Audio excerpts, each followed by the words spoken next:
Maswera se. Maswera chicha kanaka nepa maswera se mchidari. Kasi pane chakanganisika pa nayo. Aisi rodi. Kona baba. Imba yangu paya yangu aisi rodi. Sorry. Pana rodi sapure ni pana. Wakanganisika sorry. Sapure ni pano. Pana rodi.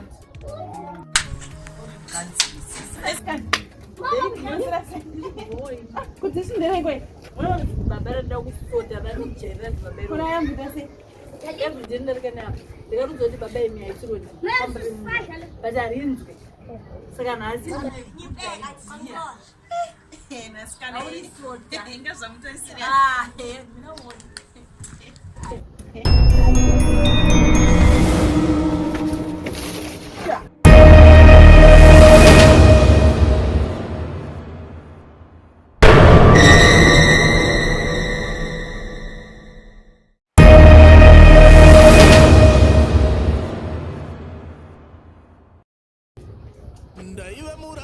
Isso é yenyewe. Nemaskana msadaru ngano.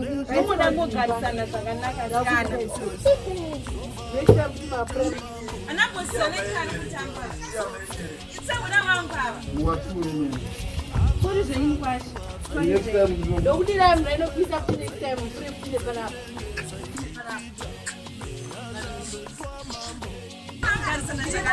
Ayo askana swali.